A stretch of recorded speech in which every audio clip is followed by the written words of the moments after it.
Christianity was once a monolithic religion, with traditions not of questioning and rebellion, but of doctrine and obedience.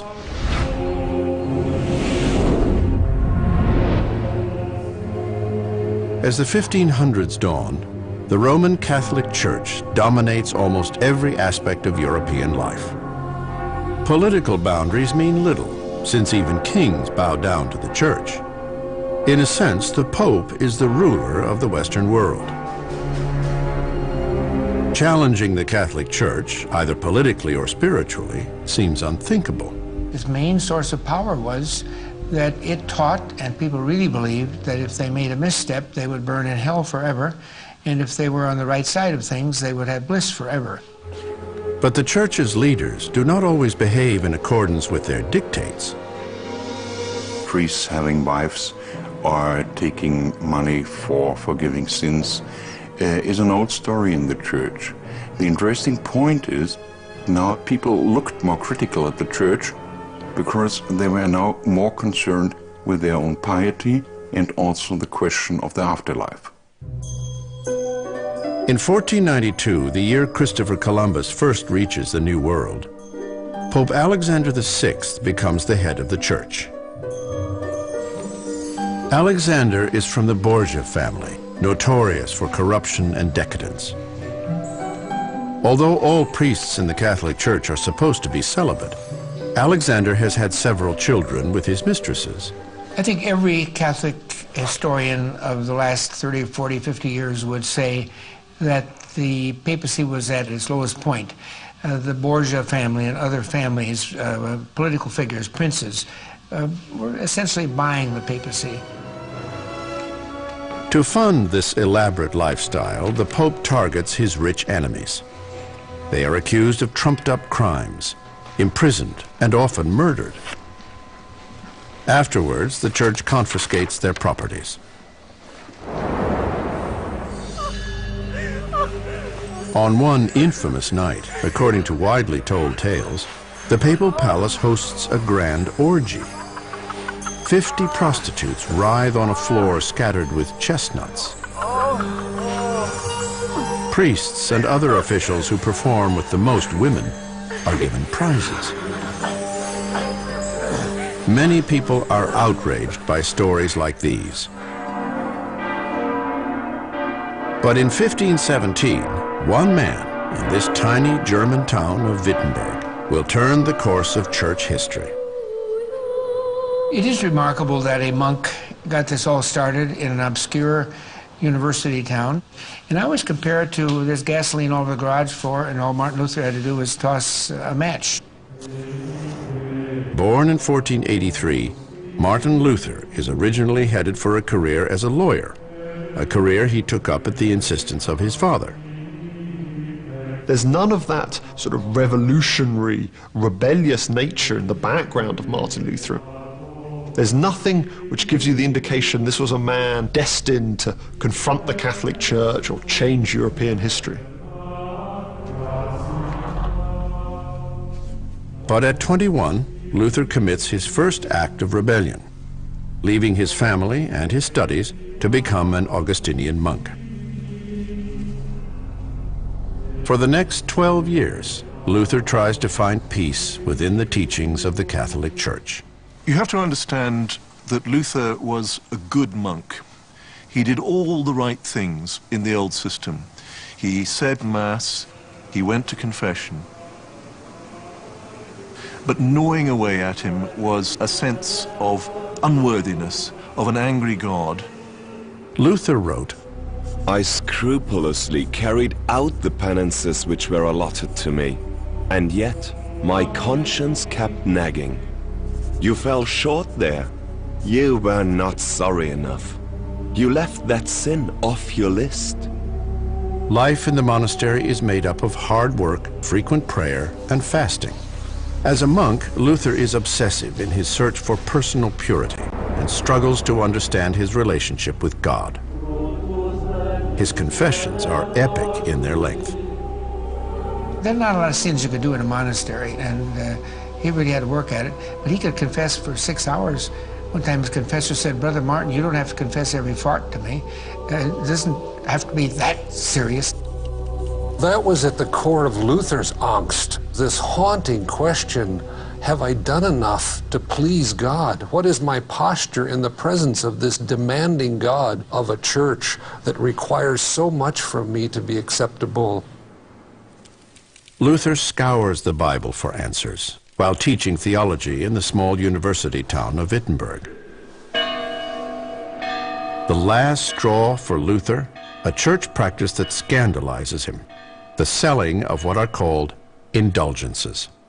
It was believed that while none of us could pile up enough good works to be saved, the saints had done a superabundance of them. And they developed a kind of a treasury of merits and graces that could be drawn upon. Access to that treasury is what the church sells to the people, for themselves, for friends, for loved ones who have already died, or even for sins to be committed in the future. This is a so-called letter of indulgence. People believed that it was a kind of insurance. Not a life insurance, but an afterlife insurance. The idea being that once you've bought such a letter, you could safely go to heaven. And of course, the letter is printed, meaning mass production. The letter is in Latin, meaning an official church document. You have blank spaces for the name of the buyer, and also the date is filled in by hand and the price for which it has been sold. What Luther could see in the Bible was no justification for this, that this was a completely man-made tradition, almost a scam. And as a result, he was incredibly worried for the salvation of those people who were buying into it. The man who sells indulgences around Wittenberg is a Dominican friar, Johann Tetzel. Tetzel is part preacher, part huckster. He would come into town with a bandwagon, create a big crowd, and there's this wonderful phrase of, every time I hear the money fall into the pot, another soul escapes to heaven. He was one of the Catholic Church's great showmen of the mid-16th century. For Martin Luther, this spectacle is a sign that the Catholic Church has lost its way. He fears for the souls of those who think that their fate in the afterlife can be bought. Luther turns to the Bible for an answer. The progress of Martin Luther from a good Catholic monk to the father of the Reformation is a long, tortuous intellectual process. At the heart of it is a reading of the Bible and a rereading of the Bible. He finds a passage in Paul's letter to the Romans that will set in motion an unstoppable chain of events. When Luther read Paul, he saw the same agony, but he also saw the affirmation that God will save, regardless of the fact that you and I are utterly worthless. God will save us in his infinite love. The passage reads, "For in the gospel a righteousness from God is revealed, a righteousness that is by faith from first to last, just as it is written, the righteous will live by faith." He who through faith is righteous shall live. You don't need all the traditions of the church. You just need that powerful individual relationship with God. It is a revolutionary idea. Salvation comes not from the man-made rituals of the church, but by faith alone. This means that not the Pope, not the Vatican, not even a priest is necessary to ensure a person's entrance into the kingdom of heaven. Luther explained that for the first time, when he found out the true meaning of this quote in Romans, he felt he understood in a moment the whole of the Word of God. And that set Luther free, and of course set the Reformation in process. For Luther, this is a shattering personal revelation. He has no way of knowing that it will turn the Vatican upside down, launch wars and revolutions, and ultimately become one of the most important events in the history of the Western world. What happens next is the stuff of legend. On October 31st, 1517, the 33-year-old priest follows a time-honored tradition. If you've ever been on a campus, you've seen a bulletin board where there are 8 layers deep of things posted, and they're usually announcements. And at this particular church, in this particular university town, one of the most popular things would be to put a note up, they're going to have a debate. Luther wants to start his debate with a set of ideas about what is wrong with the church. His so-called theses, 95 in all, are formally titled Disputation on the Power and Efficacy of Indulgences. They go beyond the sale of indulgences to address the limits of papal power. They were not meant as a general criticism on the practice of indulgence selling. The criticism was just mildly asking if it would not be better to help your neighbors than just buying letters of indulgences. What you must remember about the beginning of the Reformation is that nobody wanted to invent a new church. He wanted a debate within the church. He wanted to have this discussed and resolved within the authority of the church. That doesn't happen. In writing his theses, Martin Luther is setting himself up for a showdown with Pope Leo X, the most powerful man in the Western world. Yet the Pope's authority will not subdue the German monk. Martin Luther will stand firm. And that's the thing about Luther. Once he'd come to that viewpoint, he wasn't going back on it. The devout young man has no idea what he is about to unleash.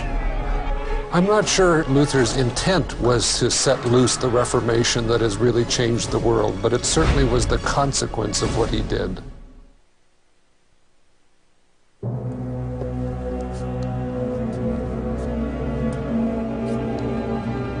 In 1517, an obscure German Catholic priest named Martin Luther takes a radical stand and refuses to budge.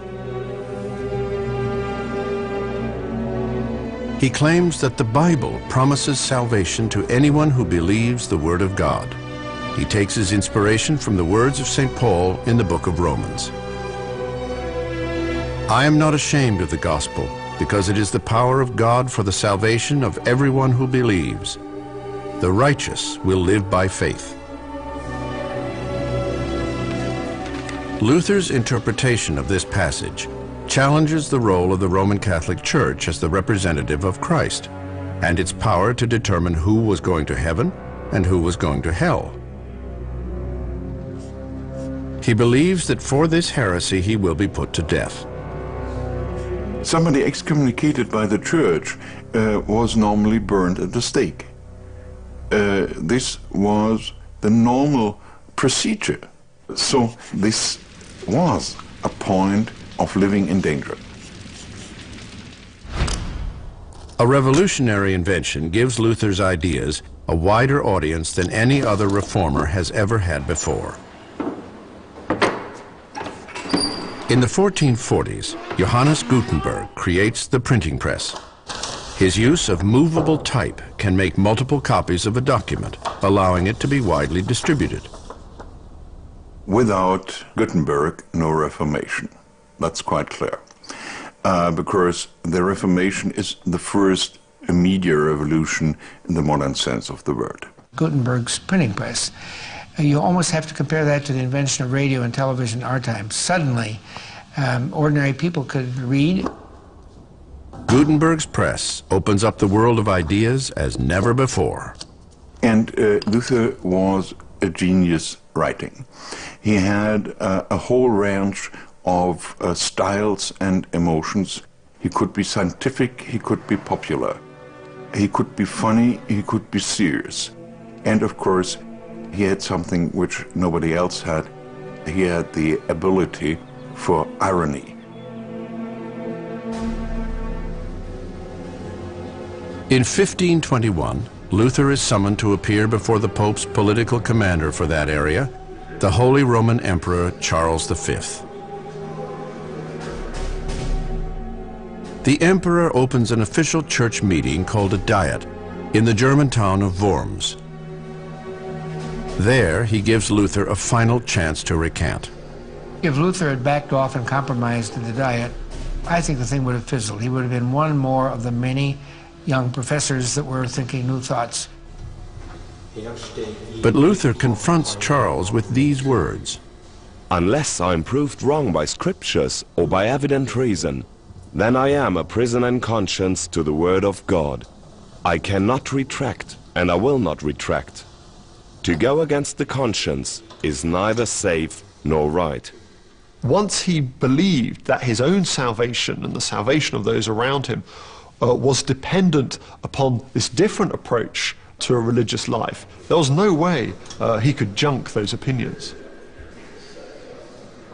He was saying, in the end, I must defy you in the name of God. There is nothing else that I can do in this situation. That was a revolutionary moment. Martin Luther has now officially stood up against the Catholic Church. The Diet of Worms is firstly the breakthrough of Luther's popularity. From then on, everybody in the German Empire knew his name, and it's also the beginning of a long development of the question, what means Christian liberty? In Worms, Charles V, with Pope Leo's permission, declares Luther a heretic and banishes him from the Holy Roman Empire. To be declared a heretic and banishment, you're deprived of all civil rights. You are not physically protected. People could do things to you. And theoretically, from the excommunication until Luther's death, almost any day anybody in Europe could have killed him with impunity. But Luther is one step ahead of the Church. One of his supporters, Prince Friedrich of Saxony, offers Luther shelter here in Wartburg Castle. He stages a kidnapping to remove Luther from the public's eye. Many of Germany's leading princes rather like the idea of Luther's challenge not only to the Church, but with it to the authority of the Holy Roman Emperor. So Luther is protected because of the political possibilities of his religious challenge to the Church. That challenge soon turns into a full-fledged rebellion, and it quickly threatens the Church's political as well as religious power. In the 16th century, religion and society and politics were so closely intermeshed, Luther's challenge to the authority of the Catholic Church necessarily had these extraordinary consequences. Here in Wartburg Castle, Martin Luther took refuge for 10 months following the Diet of Worms. He lived in this small room. Luther takes on a new identity, living as Squire George and growing a beard to avoid being recognized by his enemies. Confined to the castle grounds, Luther begins the next stage of his rebellion, translating the New Testament into German. The Word of God and the Bible was given to all people, so everybody should understand it. And in translating, you should make this understanding easier, not more difficult. The freedom of the word given to all people. When Luther translates the Bible into the language of the people, that means everyone has access to the Word of God. At the time, the Bible is generally printed in Latin or Greek, languages that the common people cannot understand. Only priests are allowed to read and interpret the Bible. It was definitely no point of return because Luther was just one voice, but once you give the readings and the voice to the people, that's when the revolution begins. Martin Luther is now a Lutheran.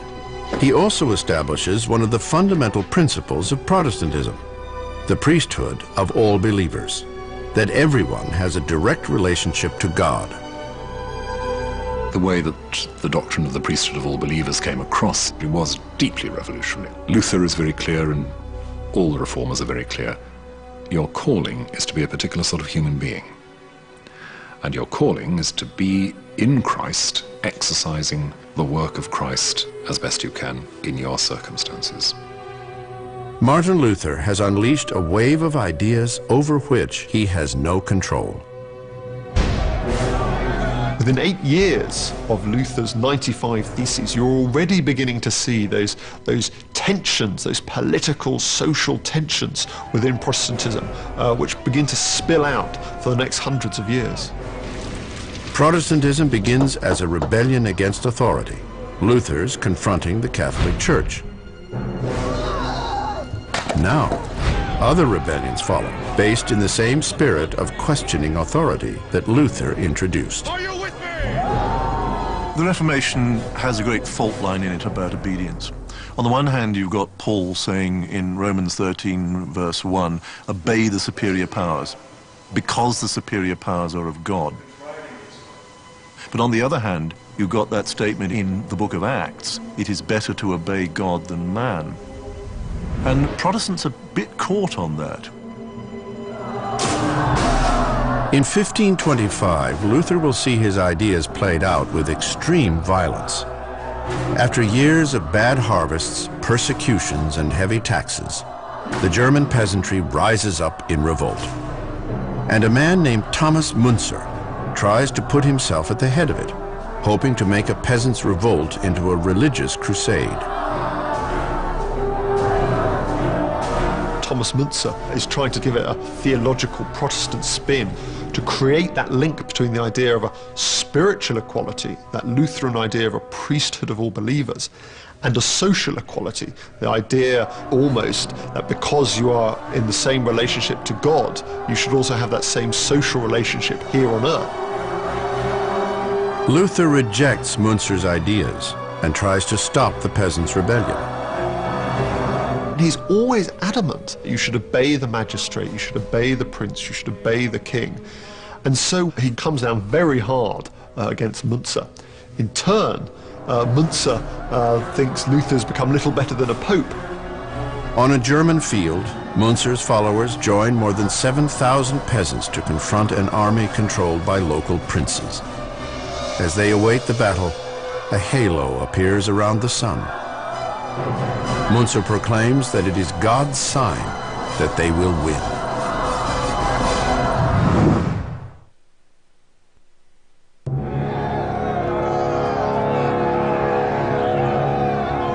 In 1525, the revolution unleashed by Martin Luther's 95 Theses turns into a violent rebellion. In what is now Germany, a man named Thomas Müntzer hopes to turn a peasant rebellion into a religious crusade against the noblemen who control the land. But when the battle comes, nearly 6,000 peasants are slaughtered, compared to just 6 men from the royal army. Müntzer himself is captured, tortured, and executed. His impaled head serves as a warning for anyone else hoping to use Luther's Reformation to turn society upside down.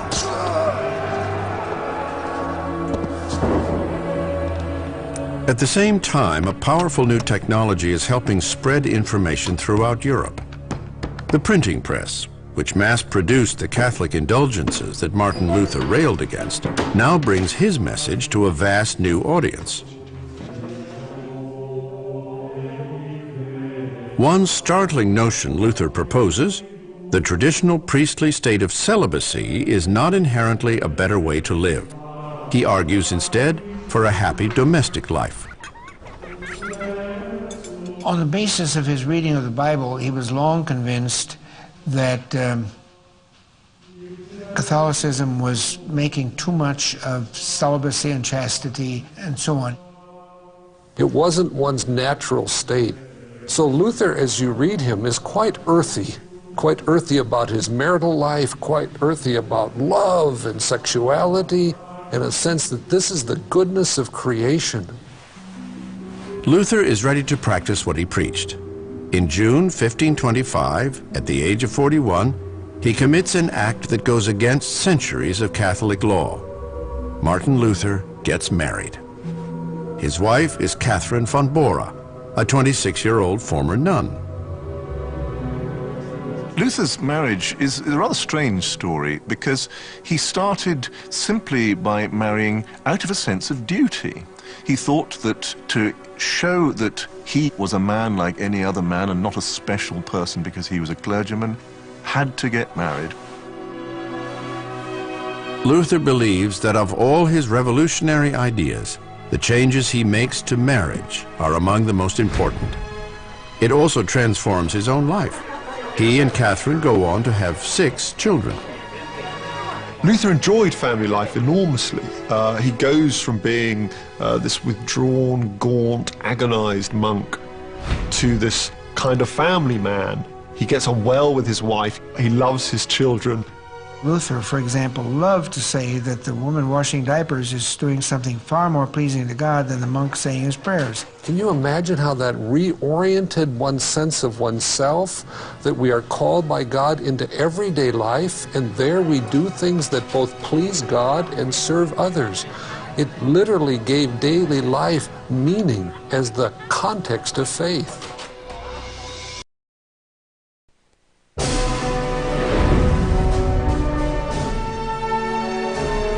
In less than 2 decades, the ideas of the Protestant Reformation have grown from one man's crusade to reform the church to a revolution that sweeps through Europe in the 1530s.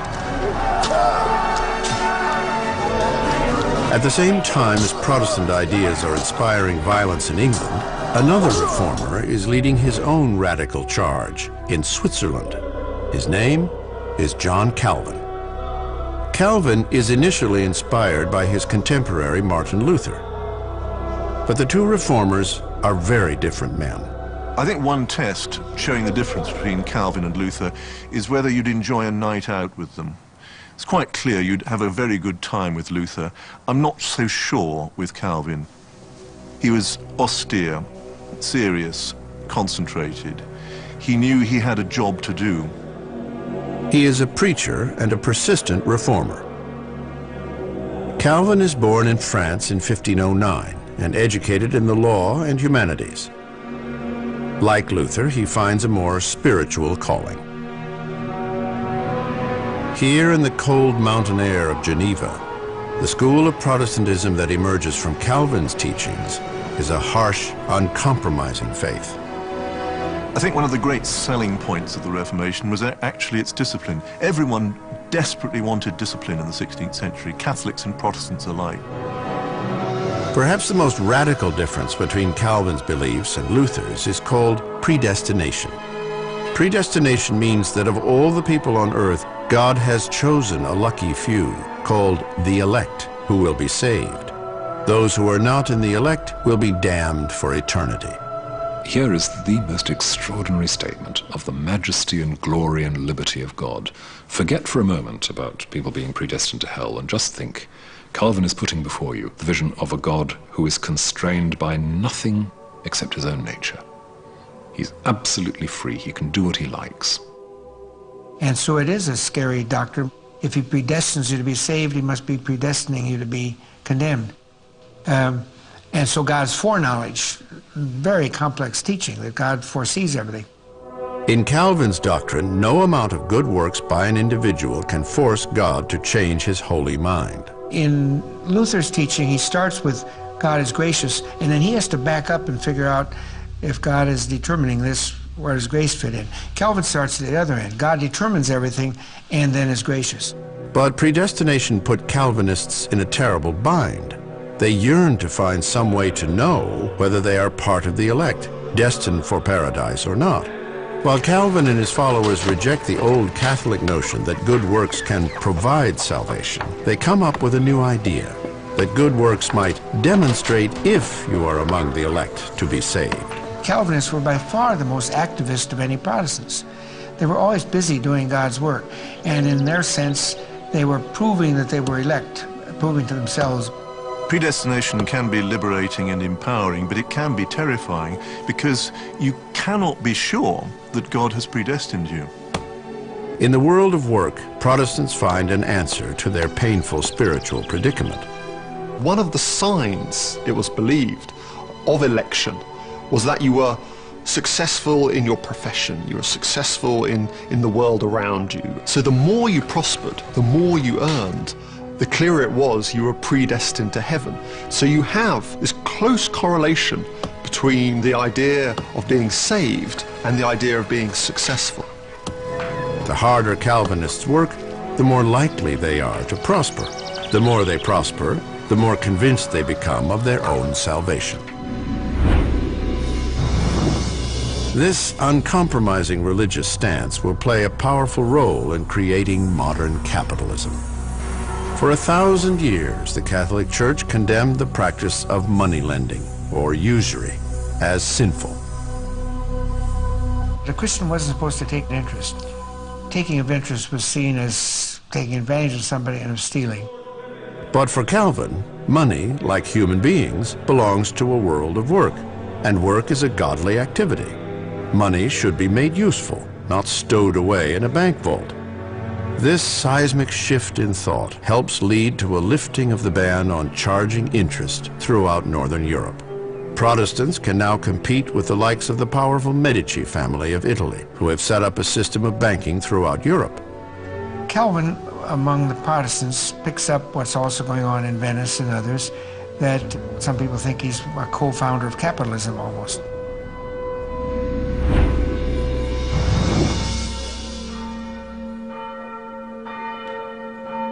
On February 18, 1546, Martin Luther dies in the German town of Eisleben. With his death, the entire Protestant movement falters. The 62-year-old Luther has been the central figure of Protestantism. And you might say that the Reformation was running into the sands by the late 1550s. It took the Reformed Protestants, John Calvin and his allies, to rescue the Reformation at that stage. Calvinism begins to compete with Lutheranism within the Protestant community. The next 100 years will be drenched in the blood of holy wars as princes, kings, and emperors vie for power and land in the name of God. In Catholic England, though, reaction against these new ideas will take a violent form. Protestant ideas have infiltrated the society, but the reaction is savage. Bibles written in English are banned. Protestants are burned alive.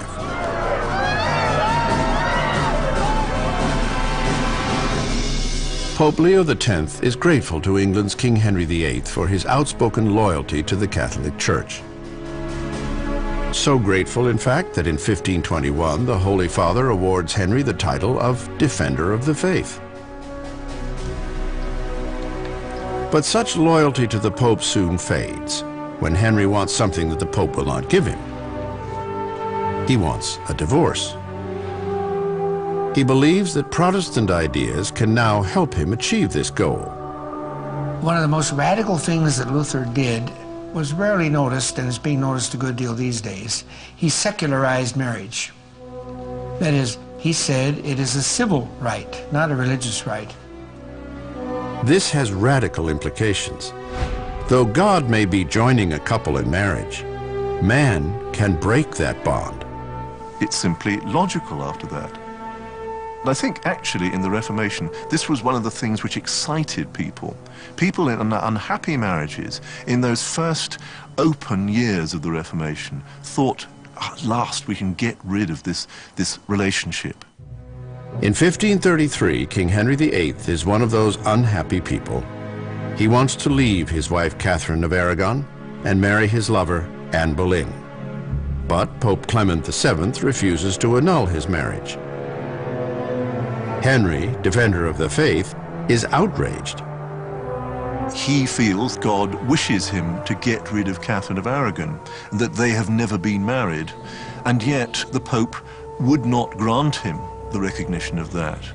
And therefore, the Pope is God's enemy. You have to remember how conceited Henry VIII is. God's will is that he should not be married to Catherine of Aragon, and that put him on the side of the Protestant reformers.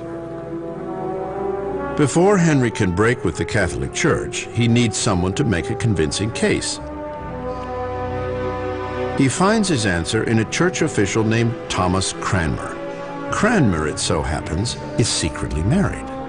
He married a German woman, the niece of a German reformer, at a time when he should not have got married at all.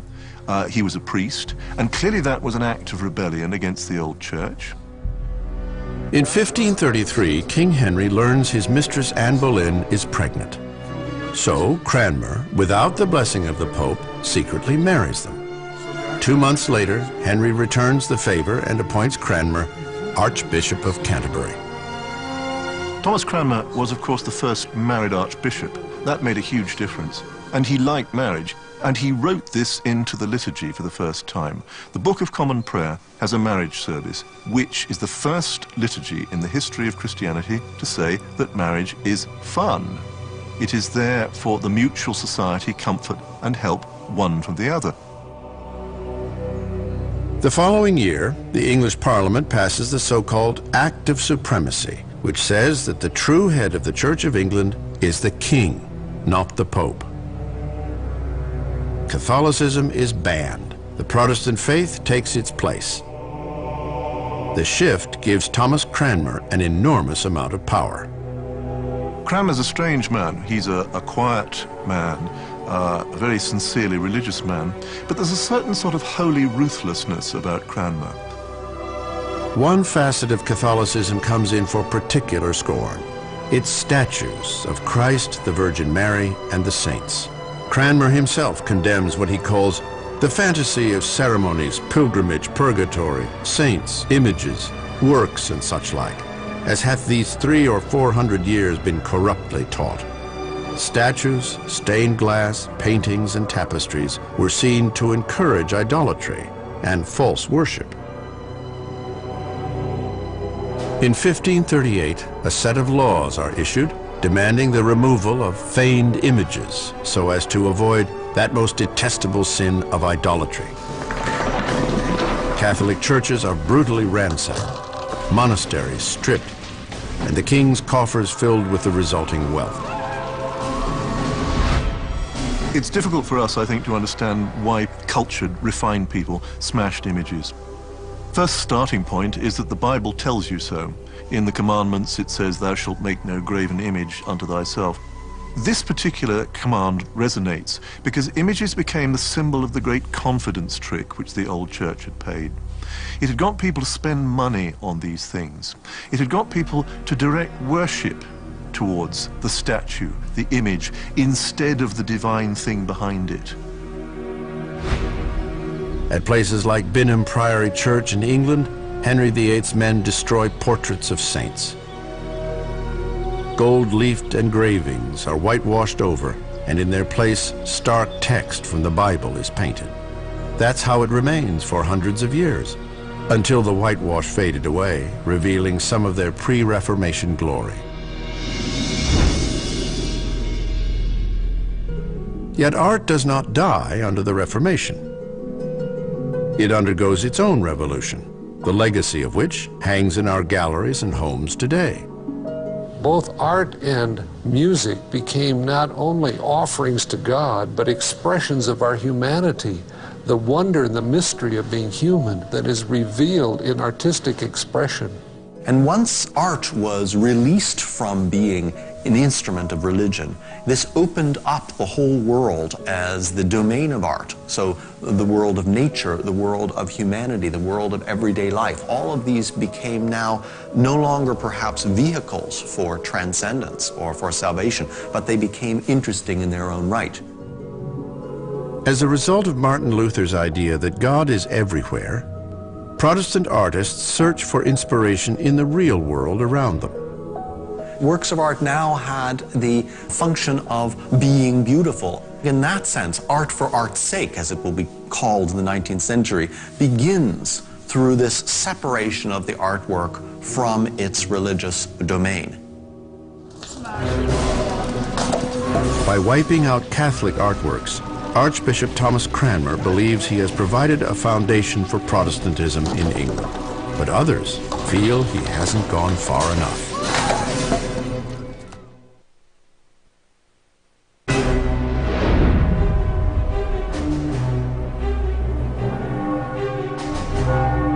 In the 1500s, the Protestant Revolution is sweeping through Europe. A convergence of forces fans the flames of change.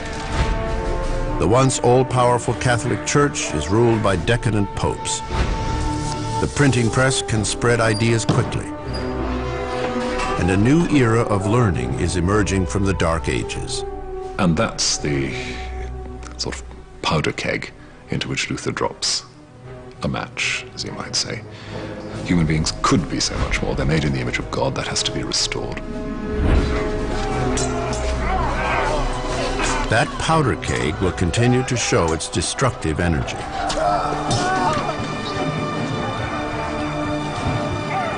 In England, power will shift back and forth between Protestant and Catholic rulers in sometimes bloody conflict. There, where violence against Protestants was once especially vicious, Queen Mary comes to power in 1553 after her Protestant half-brother Edward dies. This daughter of King Henry VIII is, unlike her father, a devout Catholic. By the 1550s, England was beginning to become a Protestant nation. But Mary tried to put a halt to all that.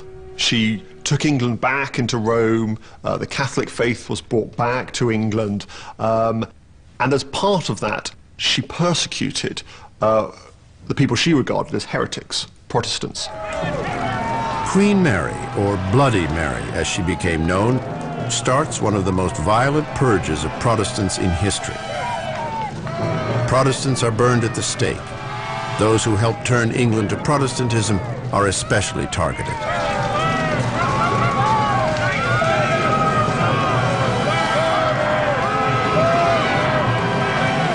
One of the most notable of Queen Mary's victims was the former Archbishop of Canterbury, Thomas Cranmer, killed for his Protestantism. Bloody Mary dies in 1558. Her half-sister, Elizabeth, ascends to the throne. One of the first things she has to decide is what England's religion will be. I have to say, given the odds and options of that period, she came through pretty well. If she had gone radically Protestant, she might not have survived on the throne. Elizabeth returns the Church of England to Protestant hands. But for a group that becomes known as the Puritans, her brand of Protestantism is just not enough. Well, they're called Puritans because they wanted to purify the Church of England of all remaining vestiges of Catholicism. Anything which in any way resembled Catholic leftovers they wanted to be rid of. The Puritans emphasized the literal word of the Bible. They detest the ritual, hierarchy, and tradition of the Church of England. They also resent the way the monarchy supports the Church. For 50 years, the Puritans are largely tolerated in England. Then King Charles I ascends to the throne. Charles strongly believes that his authority is given by God. Charles I did not think the right to rule came from the people. None of those kings did. They all believed in divine right. Charles dismisses any questioning of his political or religious authority. Under his rule, Puritans are persecuted for their beliefs. Some have their ears severed for the crime of advocating religious tolerance.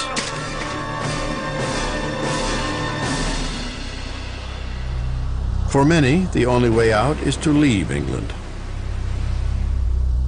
On September 6, 1620, the Mayflower set sail for America. 37 of the ship's 102 passengers are Puritans. The earliest colonists said very explicitly, we are going there to complete the Reformation of the Church.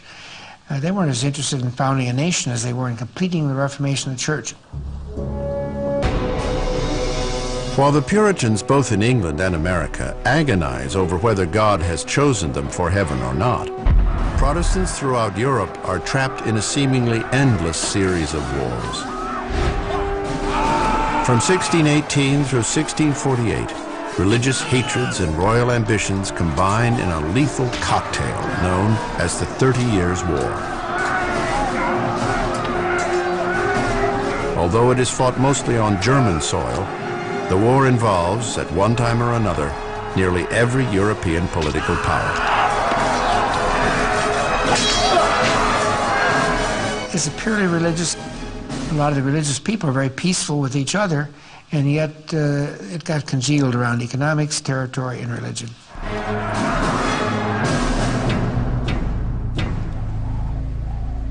Devastating famine and disease follow the ongoing battles. Between 15 and 40% of the German population die premature deaths during this 30-year struggle.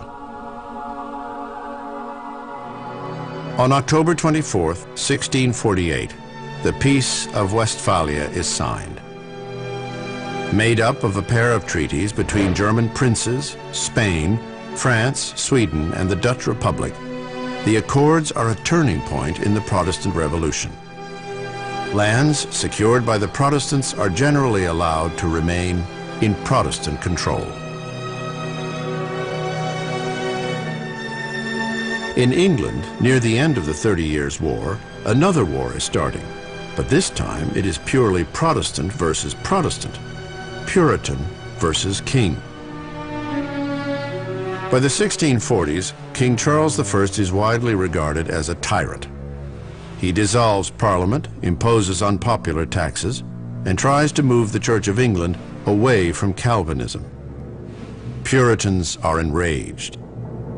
Certainly, I think that the Puritans, being just people and people of faith, wanted to compromise with Charles, but he was not a compromiser. So, as a result of conflict. Eventually, those who oppose the king find a leader who can raise an army, a wealthy landowner named Oliver Cromwell. His belief in the pure word of the Bible reinforces a deeply traditional outlook on life. He is convinced King Charles is leading England astray. The Puritans demand vengeance. Quoting from the book of Daniel, they argue that a king who rules in an ungodly fashion needs to be overthrown.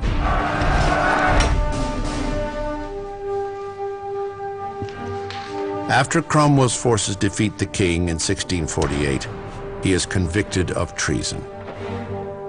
What many of those on the Puritan side, on the Cromwell side of the Civil War argued, was that King Charles had been beaten in battle, not once, but twice during the 1640s. And that showed God's displeasure with him, and that almost gave them the cause to execute him.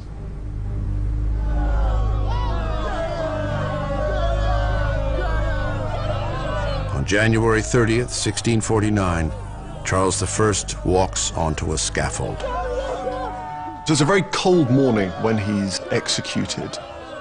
Charles doesn't want to appear that he's scared of death, and so in this sort of wonderful move, he wears two shirts so that he's not seen to be shivering because it's so cold. He wants to face his death like a true martyr.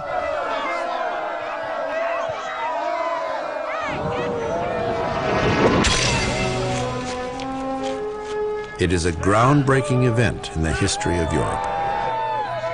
The execution of a king who ruled, he thought, by divine favor, following a trial where he had been found guilty of treason, was just this incredible moment for people to get to grips with. The crowd collects gruesome souvenirs by dipping their handkerchiefs in royal blood. To the Puritans, this marks the cleansing of England. The monarchy is abolished. Between 1649 and 1653, England becomes a republic known as the Commonwealth of England, with Cromwell at the helm. Yet to many, Cromwell proves to be no better than Charles I. What is he doing in this country? Is he restructuring it to make it safe for gentlemen? Or is it a country which he's turning into the New Jerusalem? Cromwell never really decided and veered in the end to looking like an old-fashioned monarch. When Cromwell dies in 1658, his son takes over, but he is not an effective leader, and political turmoil engulfs the country once again.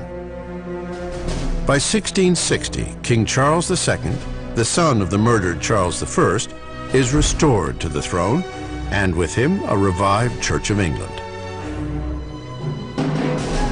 But the legacy of Cromwell and the Puritans provides inspiration to others to challenge authority.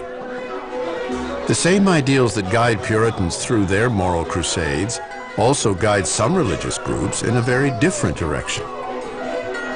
What many of these groups shared was this idea that they were saved, that they were predestined to heaven, and as such, they could pretty much do what they like. The result?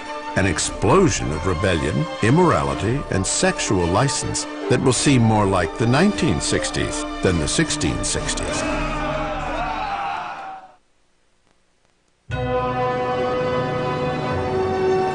By the late 1600s, the Protestant Revolution has turned Europe upside down, bringing both progress and bloodshed in its wake. 2 English civil wars have been fought between rival Protestant groups. King Charles II is in power, and the Church of England is once again the sole official religion. But just as the Church is consolidating its power in England, splinter groups emerge determined to defy it. There's this incredible outpouring of communities, of sects, many amongst the sort of artisan class in the early 1650s, doing what they like, all of which absolutely terrified the existing authorities. Nearly 500 years after Martin Luther began to redefine sex, marriage, and family life, his world-changing ideas are all around us, in every street and in every city. The legacy of the Protestant Revolution is still framing debate, still causing outrage, still influencing public and private lives. The most important legacy of the Reformation is that phrase which Martin Luther never said, "Here I stand, I can do no other." An individual must stand before God or before fate and make decisions for him or herself. Once the medieval Catholic mold was broken, there was never going to be an absolute guarantee that there wouldn't be more splits and debates, and so there are. We're not faced, I think, with a new kind of crisis, but with a rather acute version of some of the same problems that there were for our ancestors.